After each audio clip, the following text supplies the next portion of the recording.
Hey everyone, welcome back to our channel. In today's video, you are going to see how to see who viewed my Facebook story if we aren't friends. So let's get right into the video.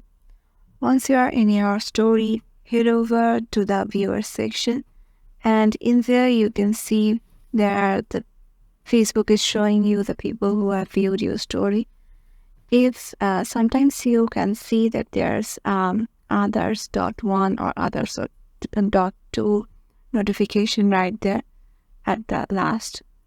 For that, you can be assured that some of people who have seen your story was not your friends in your Facebook account.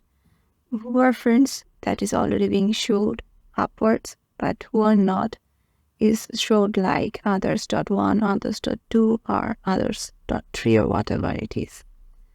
And if you want to see who's that one who viewed my story is we are in friends, all you have to do is go to Facebook Help Center and ask for help. Like head over to your Facebook Help Center, go to Privacy Policy. Here you can ask me to At Meta, we use information to who has seen your Facebook story weren't your friends. And with Meta must reply you within 24 to 48 hours. And yeah, that's it. If this video helped you out, make sure to give it a thumbs up and subscribe to our channel, and we will see you in the next one.